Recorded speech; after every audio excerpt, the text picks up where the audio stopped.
Hi friends, ఈ వీడియోలో ఎంతో టేస్టీగా ఉండే రవ్వ లడ్డూల్ని ఎలా ప్రిపేర్ చేసుకోవాలో చూపించబోతున్నాను. ఈ రవ్వ లడ్డూల్ని బెల్లంతో ప్రిపేర్ చేస్తాము కాబట్టి ఇవి చాలా హెల్దీ కూడా. ఈ బెల్లంతో చేసిన రవ్వ లడ్డూల్ని చాలా ఈజీగా ప్రిపేర్ చేసుకోవచ్చు. అంతేకాకుండా ఇవి చాలా టేస్టీగా కూడా ఉంటాయి.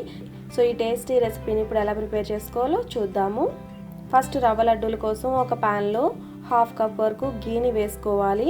1/2 కప్ గీని వేసుకున్న తర్వాత జీడిపప్పుని వేసుకుని ఫ్రై చేసుకోవాలి. ఇందులో జీడిపప్పునే కాకుండా కిస్మిస్ని కూడా వేసి ఫ్రై చేసుకోవచ్చు. కిస్మిస్ వేసి ఫ్రై చేయాలి అనుకుంటే జీడిపప్పు సగం ఫ్రై అయిన తర్వాత కిస్మిస్ని కూడా వేసుకుని ఫ్రై చేసుకోవాలి.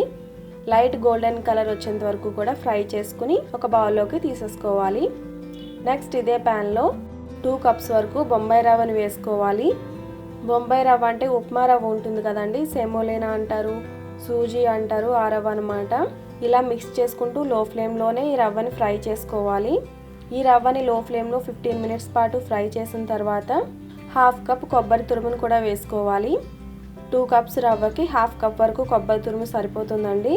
కొబ్బరి తురుము కూడా వేసిన తర్వాత ఇలా లో ఫ్లేమ్లోనే ఫ్రై చేసుకుంటూ ఉండాలి.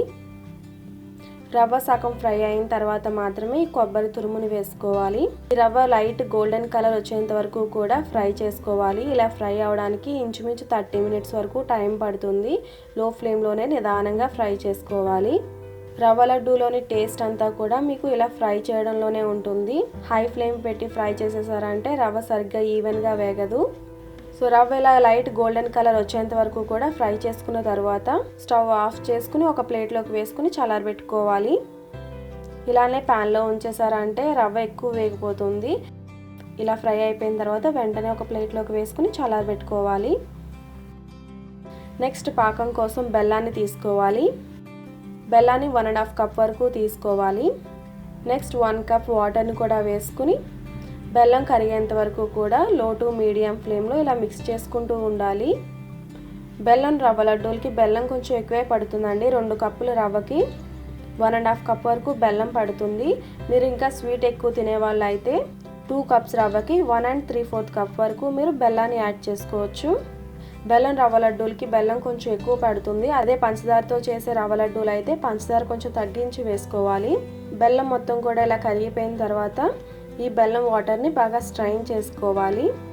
బెల్లం ఎక్కువసేపు మరిగించాల్సిన అవసరం లేదండి, జస్ట్ కరిగితే సరిపోతుంది. బెల్లం మొత్తం వాటర్లో కరిగిన తర్వాత ఇలా పూర్తిగా స్ట్రైన్ చేసేసుకోవాలి. బెల్లంలో ఏమైనా డస్ట్ పార్టికల్స్ ఉంటే ఇలా మీకు స్ట్రైనర్లోకి వచ్చేస్తాయి. బెల్లం వాటర్ని బాగా స్ట్రైన్ చేసుకున్న తర్వాత బెల్లాన్ని కరిగించిన ప్యాన్ని బాగా వాష్ చేసుకున్న తర్వాత మాత్రమే స్టవ్ మీద పెట్టుకుని బెల్లం వాటర్ని వేసుకోవాలి. ఇది తీగ పాకం అయ్యేంత వరకు కూడా ఇలా మీడియం ఫ్లేమ్లోనే మరిగించుకుంటూ ఉండాలి. ఈ పాకం రావడానికి మినిమం 10 మినిట్స్ వరకు టైం పడుతుంది. పాకం చెక్ చేసుకుంటూ ఉండాలండి. తీగ పాకం రావాలి, మరీ ఎక్కువ ముదురు పాకం రాకూడదు. తీగ పాకం వచ్చిన తర్వాత మీకు తెలుస్తుందండి, పాకం ఇలా మీకు పొంగుతూ ఉన్నట్టు ఉంటుంది. ఇలా ఉన్నప్పుడు మీరు చెక్ చేసుకోవాలి. సింగిల్ తీగ పాకం వస్తే బెల్లం పాకం మీకు ప్రిపేర్ అయిపోయినట్లే. ఇలా వస్తే మీకు తీగ పాకం ప్రిపేర్ అయిపోయినట్లే. ఇప్పుడు స్టవ్ ఆఫ్ చేసుకుని 1/2 స్పూన్ కార్డమన్ పౌడర్ కూడా వేసుకోవాలి. అంటే 1/2 స్పూన్ యాలకుల పొడిని వేసుకుని ఒకసారి బాగా మిక్స్ చేసుకోవాలి. నెక్స్ట్ రవ్వ కొద్దిగా చల్లారిన తర్వాత వేయించి పెట్టుకున్న డ్రై ఫ్రూట్స్ని కూడా వేసుకుని ప్రిపేర్ చేసి పెట్టుకున్న పాకాన్ని కూడా వేసుకుని బాగా మిక్స్ చేసుకోవాలి. పాకం కొంచెం వేడిగా ఉంటుంది కాబట్టి ఇలా గరిటతో మిక్స్ చేసుకోవాలి. ఇలా బాగా మిక్స్ చేసుకున్న తర్వాత చేత్తో బాగా ఉండలు చేసేసుకోవాలి. ఈ మిశ్రమం వేడిగా ఉండగానే మీరు ఉండలు చేసేసుకోవాలి. ఇది మొత్తం చల్లారిపోయిందంటే మీకు ఉండలు చేయడానికి కష్టం అవుతుంది. ఒకవేళ మీకు ఈ రవ్వ బాగా చల్లారిపోయిందంటే ఒకసారి పొయ్యి మీద వేడి చేసిన తర్వాత ఉండల కింద చేసుకోవాలి. ఇలా లడ్డూని చుట్టేటప్పుడు కొంతమంది పాలను కూడా యాడ్ చేసుకుంటూ ఉంటారు. కొద్దిగా కాచి చల్లార్చిన పాలను కూడా వేసుకుని ఉండలు చేసుకోవచ్చు. మీకు ఇలానే డైరెక్ట్గా ఉండలు చేయడానికి ఈజీగానే ఉంటుంది. మీరు లడ్డు కొంచెం సాఫ్ట్గా ఉండాలి అనుకుంటే కొంచెం కాచి చల్లార్చిన పాలను కూడా యాడ్ చేసుకుని ఉండలు చేసుకోవచ్చు. పాలు యాడ్ చేసేటప్పుడు చాలా తక్కువ యాడ్ చేసుకోవాలి. రవ్వ వేయించి పెట్టుకుంటే మీకు ఇవి చాలా ఈజీగా అయిపోతాయండి. చాలా క్విక్గా ఈ రెసిపీని ప్రిపేర్ చేసుకోవచ్చు. బెల్లంతో ప్రిపేర్ చేస్తాం కాబట్టి ఇవి చాలా చాలా హెల్దీ కూడా. ఇవి చాలా సాఫ్ట్గా టేస్టీగా చాలా బాగా వస్తాయండి. తప్పకుండా ఈ రెసిపీని మీరు ట్రై చేసి మీ ఫీడ్బ్యాక్ని నాకు ఈ వీడియో కింద కామెంట్ సెక్షన్లో తెలియచేయండి.